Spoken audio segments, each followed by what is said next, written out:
The Florida Gators travel down to College Station for another can't-miss game in the SEC. We've got nothing but great matchups all season, ranked, unranked, despite the record.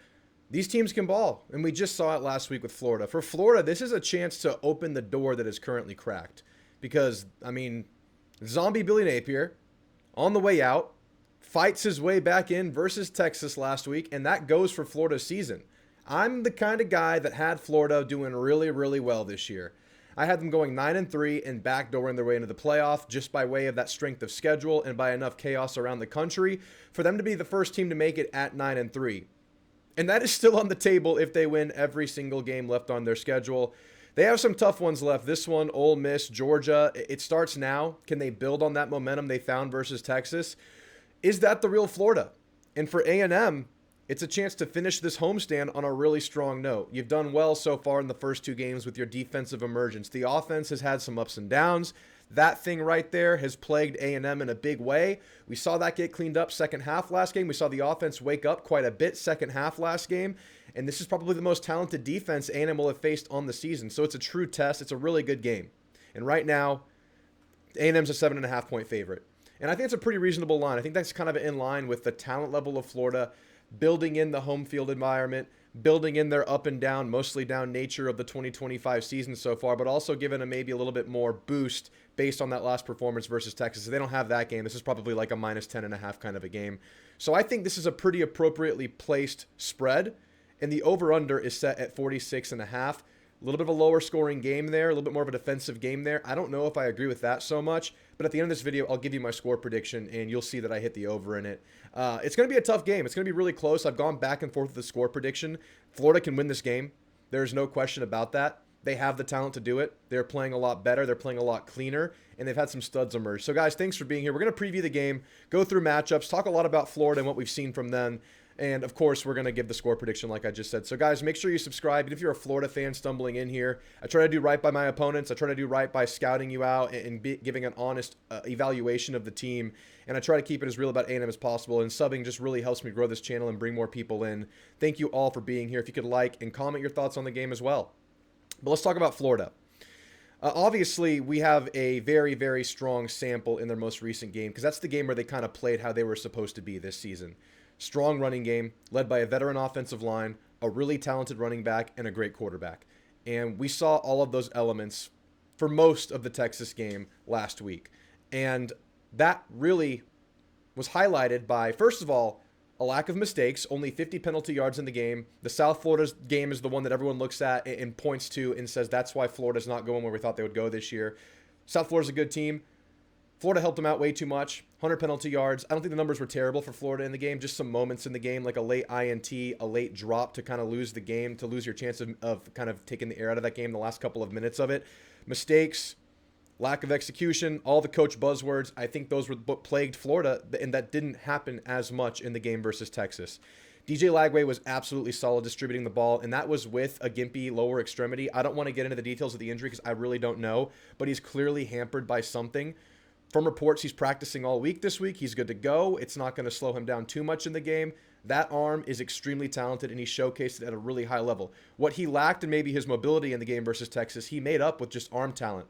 All the arm angles in the world, all the throw power in the world, and that's just the flick of an arm. He's a beast. We know this. We know what DJ Lagway is, and he's finally looking like what we expected. But I think maybe the biggest benefit to this Florida team right now is the emergence of Dallas Wilson.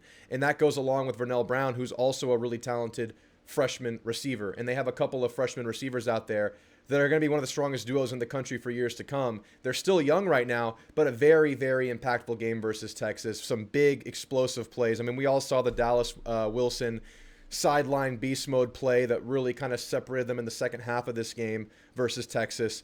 But it was just solid offensively. That was the big turnaround. They played a solid offensive game, built from that running game. They built it from the running game out. The running game was established, and the passing game came along. The run set up the pass. And I think for A&M, the big test here is going to be going up against a really talented offensive line. That offensive line was supposed to look like this all year. And it wasn't perfect. I think they broke down a little bit late in the game. And let's be really fair about this. I know we as Aggies want to point and laugh at Texas, say, oh, that defense was overrated. And yeah, it can be overrated. It's still really good. It's still a really talented defense. They still have studs at all three levels.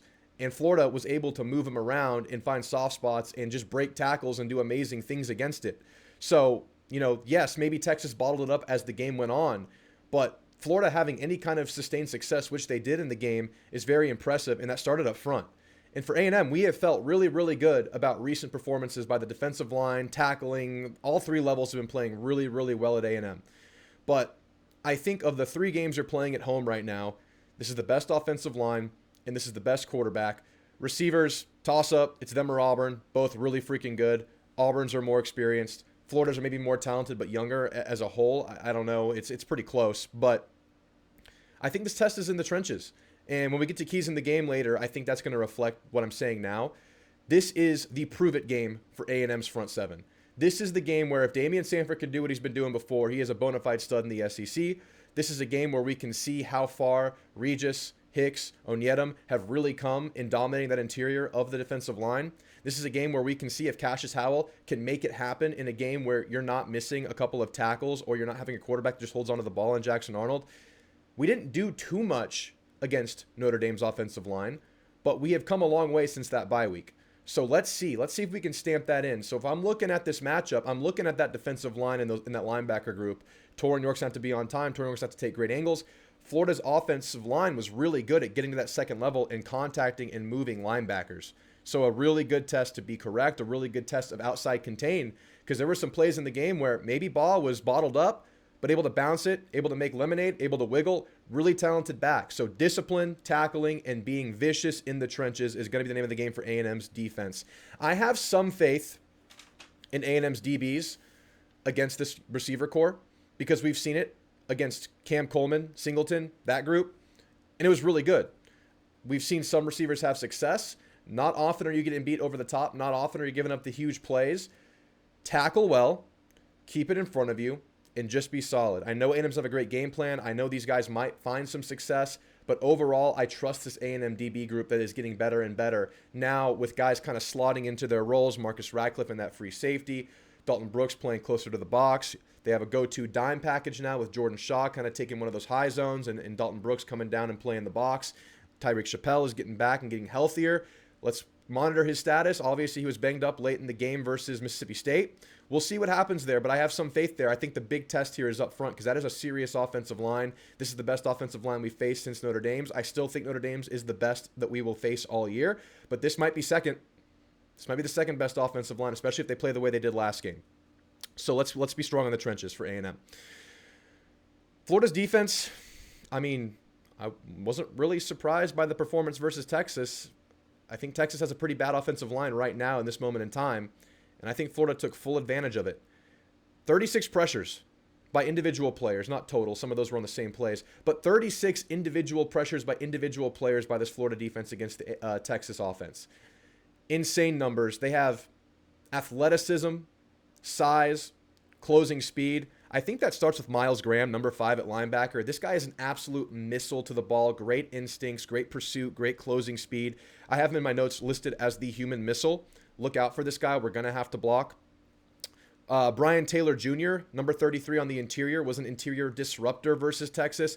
5 pressures from the D tackle position in the game. That is a ton. He is in the backfield. He is just not even making tackles, just getting in the backfield and being in the way is huge for a defensive tackle. That is a major win. Tyreek Sapp, I think it's a guy we all recognize and know is very talented. A big, bulky defensive end. They move around on third down. He can do a lot of things. It's a great combination of size and speed in this front seven, and that's where it all starts for this Florida defense. A&M will have to block well. It's a big test for A&M's offensive line.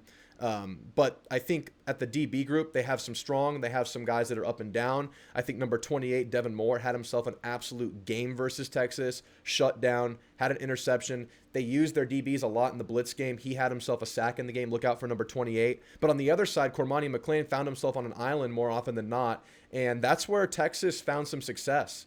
So I think I like A&M's receivers more than I like Texas's receivers right now. I think I like A&M's offensive line tenfold more than I like Texas's right now in this moment in time. So when I'm looking at both sides of the ball for this game, I think most of my worries lie on Florida's offense because I think that upside with this receiver emergence and them starting to play cleaner football, they can put up some points even against A&M's defense. And this is, like, again, the ultimate test. For A&M's offense, I have faith in this offensive line. And right now, this offensive line is receiving a lot of praise. They're 6 weeks into the season, the number one graded overall PFF graded offensive line by a pretty wide margin. But they're getting chewed out by this coaching staff right now because they have been penalty riddled. It has been a problem. So much so that Mike Elko didn't actually give an offensive lineman of the week this week, and that is the first time that has ever happened. So as well as they're playing, there is absolutely another level they can take this to. I think they can still pick stuff up better on those third down pressure packages we've been seeing. And I would estimate where Florida was actually spying Arch a lot on third downs last game, I would think the remedy for Reed would clearly be to bring that blitz package, because that's been what's made A&M suffer on third down conversions offensively, is combating those. And even if they're picked up, Reed is struggling against those. I think A&M's going to be real mindful of how they build out their offensive attack. I think a short game here is much needed. And that goes for both offense and the way Florida might play A&M, especially if they're spying Reed. If they spy Reed like they spied Arch last week, you're going to have to get that short game going. Because when you allocate a linebacker, defensive end, whatever it might be, to the spy, you're conceding a little bit in the flats, a little bit in the short outs game, a little bit in the tight end, running back, receiving game. And that is something that's been kind of missing from A&M's offense that we think is there. And have they been saving that for this game against probably the best defense we'll have faced all year? Maybe. I hope so. You're going to need it. A&M really needs to get that short passing game going, and A&M needs to continue to pound the rock against a really talented front seven. If they can go run the ball against Florida's front seven, get over 4 yards a carry, control the game, slow this down, get in manageable third downs, they're obviously going to win the game. But to me, against that defense, that would be a signal that A&M can do it against anybody in the country. So huge, huge litmus test for both sides in the trenches, and that's my key to the game for both teams. Win the trench warfare, you probably win the game. And that is up in the air, because I think Florida can go toe-to-toe with A&M on both sides right now, and that's where I think the big question of this game is going to be. I think there's enough for both teams to have some success in other parts of the game, but right there is going to be what kind of topples this thing in one direction, I think, whether it's a Florida cover or an outright Florida win. But other keys to the game, as with any team looking to upset another team on the road, Florida's going to be looking to start fast. A&M has not started fast in any game this season. It's been slow starts, penalties, punts, 3 and outs to start pretty much every game offensively for A&M. And there hasn't really been an exception to that. Is this the game they can finally start fast, force Florida to drop back, really get your edge rusher game going, get your twist game going, get your show blitz drop back game going for A&M? Let Kyle Field be rocking on third and longs. Let Kyle Field be rocking on passing plays. A fast start helps you get to that. And that's where A&M has been really freaking good this year. I also think Kyle Field's going to play a big role in this game if you can keep Florida off schedule. If Florida's able to get to 3rd and 4, even 3rd and 5, that's going to limit what Kyle Field can do. You're not in a clear passing situation. They have good faith in their running game. They could run that ball. If you make this a team that has to go in clear drop back situations, that's where A&M wins, and it starts with a fast start. And then for both teams as well, key to the game, penalties. Again, in Florida's big loss this year, the one to South Florida, 10 penalties in the game. A&M, 13 penalties in back-to-back games versus Notre Dame and Auburn. And then only 9 versus Mississippi State. Still too many. 7 of those were in the first half, on track for 14. You cleaned it up in the second half. Can you pick up where you left off in that second half? I think that second half performance versus Mississippi State is kind of what we want to see from A&M in this one going forward. And of course, over the course of the year, you want to see that deep game develop, because that'll be the difference between A&M making the playoff and winning playoff games, or winning the SEC, or getting to your highest aspirations. I think you can get away without that deep ball game, at least for most portions of the regular season. But as things tighten up, as things lock in, as film is really there and you're really getting scouted over the course of the year, deep ball has to come. For now, short game should be it. I think short game is what works for A&M here. But penalties cannot happen. You cannot get in 3rd and longs if you're either of these teams. But my score prediction, the big test for the trenches. I think this game is really close. I think this is a back and forth game. I think it's an uncomfortable game for a half. I think this game might have a Florida lead at halftime, or it'll be a really close game at halftime. But I think A&M's offensive line will eventually wear out this Florida front seven. I have full faith in this offensive line. I think this running game gets developed as the game goes on. Keep an eye on the health of Le'Veon Moss. He was in and out of the last game. Still able to play, but in and out, hobbled up a little bit. Might be a big Jamarian Morrow game. Might be another big Ruben Owens game. But I just think A&M's O-line eventually dictates where this game goes once we get into the late 3rd quarter, 4th quarter game. And I have A&M separating late, where this game might be 21-21 at half, 17-17 at half, something like that.